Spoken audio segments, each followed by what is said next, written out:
నా పేరు జి రవీంద్ర కుమార్, గండికోట రవీంద్ర కుమార్. నేను లాసా వాలంటీర్ని. నేను జనవరి 2023లో లాసా వాలంటీర్గా జాయిన్ అయ్యాను. నేను జాయిన్ అవ్వడానికి కారణం లాసా ఫౌండర్ భరద్వాజ్ గారే. ఆయన ఒకసారి పుట్టపర్తికి సంక్రాంతికి వచ్చినప్పుడు లాసా గురించి నాకు చెప్పడం జరిగింది.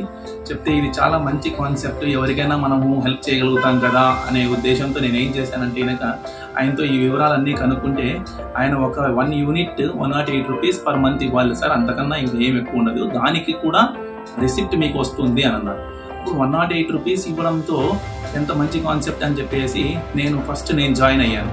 నేను జాయిన్ అయిన తర్వాత దాంట్లో 108 రూపీస్ ఎవ్రీ మంత్ కట్టుకుంటూ వెళ్తూ ఉంటే ఒకనొక సందర్భంలో నాకు ఒక 3-4 మంత్స్ తర్వాతనే ఒక పేషెంట్ నాకు ఎదురవడం జరిగింది.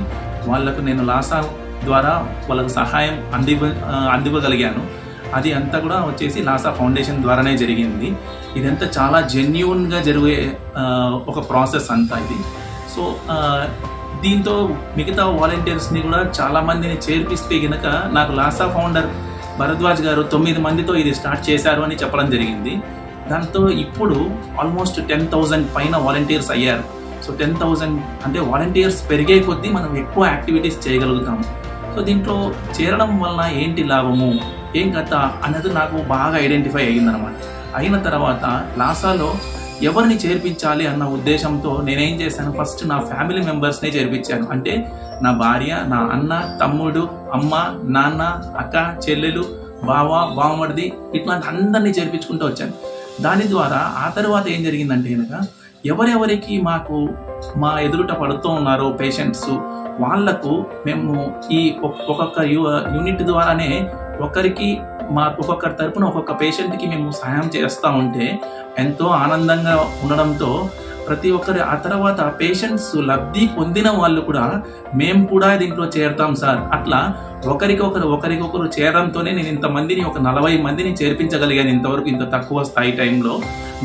నాకు కూడా చాలా మంది ఇటువంటి ఆపదల్లో ఉండే వాళ్ళు నన్ను కాంటాక్ట్ అవ్వడం జరుగుతూ ఉంది.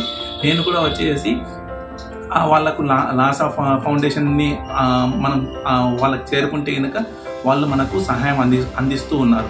సో ఈ విధంగా మనం ఏమవుతుందంటే నేను పక్కన వాళ్ళకి చెప్పేది ఏంటంటే కనుక మనము ఇచ్చే ఈ 108 రూపీసే రేపు ఎప్పుడైనా మనకు కూడా అవసరం అవుతుంది. అంటే కనుక ఏదో పరిస్థితి, డబ్బు అనేది ఎవరికైనా కూడా శాశ్వతం కాదు, కాబట్టి ఎవరికైనా ఉపయోగపడుతుంది.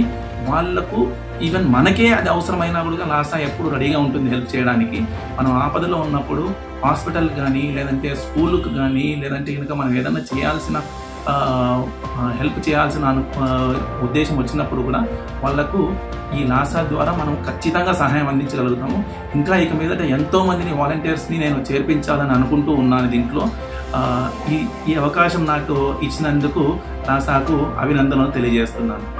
యజ్ఞ యాగాదుల కన్నా, పూజాది అర్చనల కన్నా, వ్రతములు ధ్యానముల కన్నా సాటి మనిషిలో భగవంతుని చూసి, సాటి మనుషుల్ని ప్రేమించి, సాటి మనిషిలో ఉండేటువంటి దైవత్వాన్ని గుర్తించి, దర్శించి, భగవత్ సాక్షాత్కారముగా భావించి వారి కష్టాలను మనము కొంత అనుభవిస్తున్నాము అనే తత్వంతో మనము కూడా బాధపడుతూ వారి కష్టాలు తొలగాలని భగవంతుడికి ప్రార్థన చేస్తూ వారి కన్నీళ్లు తుడుస్తూ నేనున్నానని భుజం తట్టి చెప్పడమే లాసా ఫౌండేషన్ యొక్క ధ్యేయం.